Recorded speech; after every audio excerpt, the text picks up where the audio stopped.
Hey everyone, it's Gavin Vengeance, and welcome back to MyXP. Today I want to talk to you about my experience with Final Fantasy XII, and I'll be covering the PlayStation 2 version mainly, the North American release, because we didn't really get our hands on the international version until just recently with the Zodiac Age on the PlayStation 4.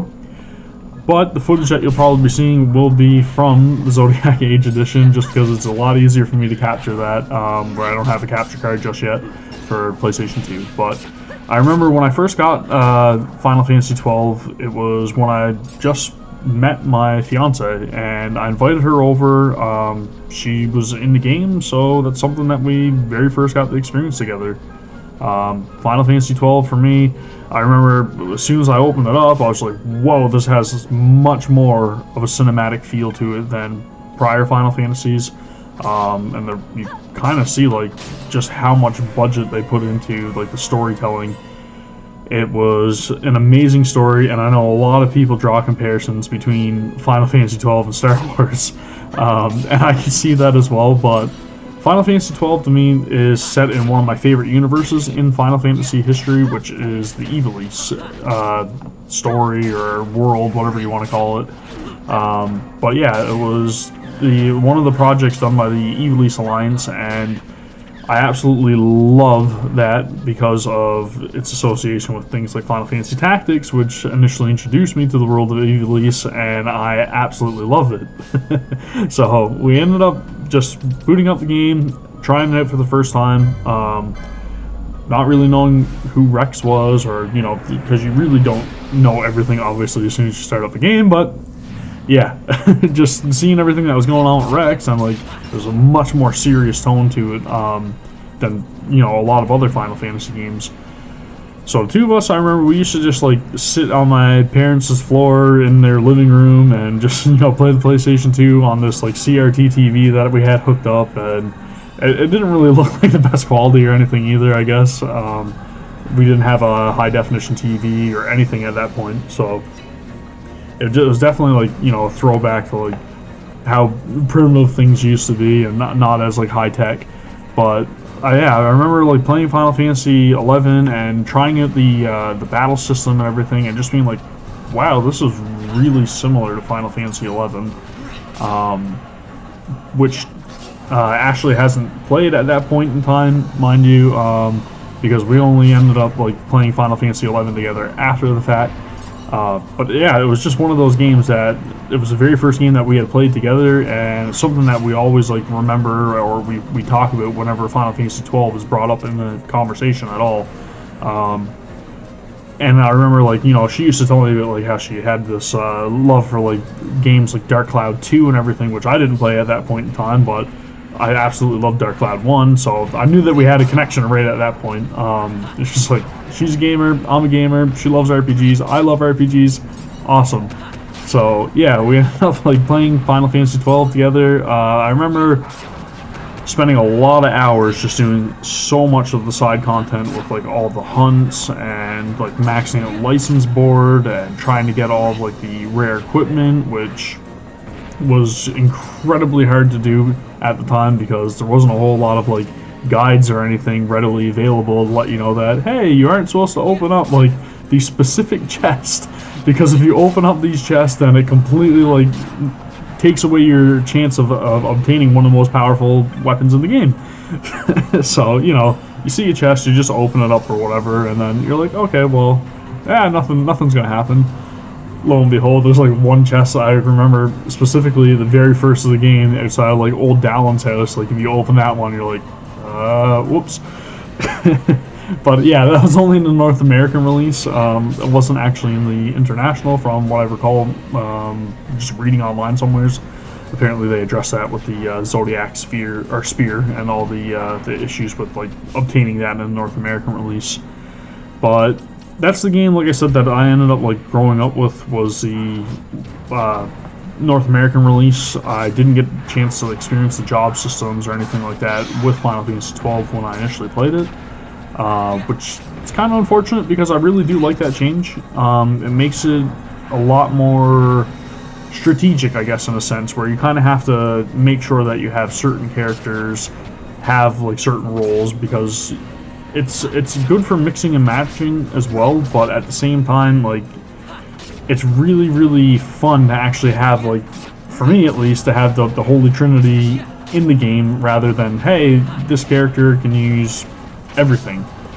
So to me, it was like I said, a little more strategic. I could make, you know, Ash more of a tanky character, or I could make Vaughn more of a, you know, stealth, thief, speed character, agility based, whatever you want to call it. You could have Fran as your ranged DPS or anything like that. So I really liked the customizability and also, I guess, kind of the restrictions in that sense. But to me, it was a lot more enjoyable to play with that little change, I guess. Because when I initially played the game, it was just like max out license board. Okay, what's the strongest weapon? Alright, I'm going to get that for all of my characters if I can actually find it for all of my characters, if it wasn't just a unique item.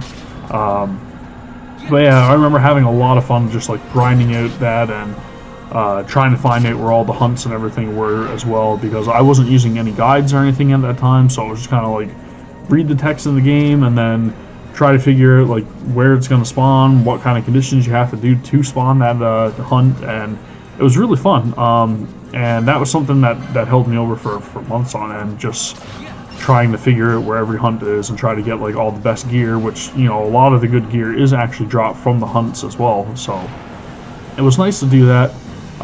And yeah, like I said, just playing around with the battle system and trying to figure out like the best combination of gambits, so that way your characters were able to hold their own in the battle and also be able to help carry your weight as well in case you got in a little bit of trouble with a mechanic that, you know, you weren't expecting to see. There's countless times that I'd go into a boss battle and I'd just end up getting completely owned because I didn't have like certain gambits set. And there's one in particular that I remember, like outside of Wraithwall's tomb or something, I believe. It was like this big zoo, and it blinds you or casts dark or something on you, and you can't hit it. And you also need to have like ranged attack because it's a flying enemy. But I didn't have any like ranged equipment or anything on any of my characters, and there's a lot of stuff like that that I really appreciated in the game, where it kind of made you think about what you were doing, or, you know, how to approach a battle after it handed your ass to you first. But it was nice to see that. And then, you know, like I said, you get into the more trying battles, like obviously, you know, Yzmat at the end with like 16 million HP, and it's just completely like OP and wrecks you completely. Like there's nothing you can do against it until you start to like formulate strategies of like using stuff like bubble, or, you know, the really like thinking about your gambit setups and making sure that all of your party is set up in a way that you can actually combat all the mechanics. So that aspect I absolutely love in that game, and I think the gambit system for me was a big like win. It's something that I would like to see at least some sort of variation or whatnot in future Final Fantasy titles. I don't know if they'll ever revisit the gambits, but I really liked it. I really enjoyed it. And I remember when I first played through the game with Ashley that I would never set Vaughn's gambits because I just like to do like the commands myself, which I know a lot of people are kind of like, why would you do that? You're just making, you know, more work for yourself. But it's just something I did when I initially played. I wanted to have complete control over at least one character, and my party members, I just let them do whatever. So I remember doing that. I remember, like I said, being really invested in the story, but also at the same time being kind of, I don't know, like divided, I guess. Just because I was like, why isn't the story more focused on Vaughn? You know, it was almost like the character took like the back seat to Ash and everything that was going on with her, and, you know, like other characters like Bosch and Balthier. It really focused more on the supporting cast, to the point that the main character kind of felt like he was part of the supporting cast. So it was different to see that, and I was really divided on it at the time. But I do end up like liking how they approached that, and how they completely like flipped it on its head, right? They did something that wasn't normally done in most like RPGs or games at that time. So I really like that. I wasn't a huge fan of Vaughn's character initially either, and I'm still kind of partial on his character. But if I had to pick like a favorite character from Final Fantasy XII, it would hands down be Ash. And you know, obviously like Balthier and Fran are awesome as well. So I know they have a huge fan following, but they're amazing characters, and pretty much every character in Final Fantasy XII had really like in-depth character development, and they had like great backstories and everything, and reasons for why they were a part of the party. And that's one thing I can say about like Final Fantasy XII, is that it was a lot more fleshed out than like other RPGs that were out at the time as well. And like I said, just the budget that was put in, like the cinematics and everything, it was nuts. Absolutely love that game.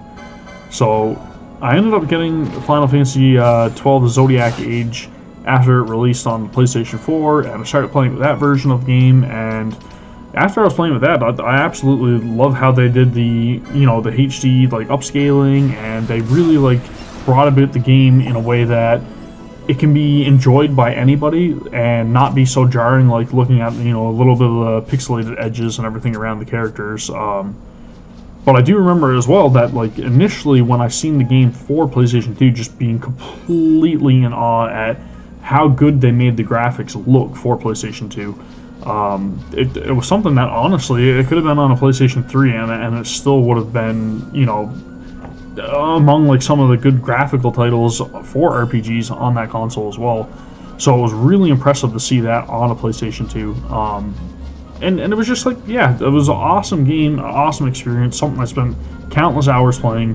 The music was phenomenal in it, and again, I love the world of Ivalice and how it's not really like your traditional summons with the Ifrit or Shiva or any of those summons. It's just like, you got Belias, and you got stuff like Adrenalich and Ultima, and it's such a great departure from traditional Final Fantasy while also still holding that Final Fantasy feel.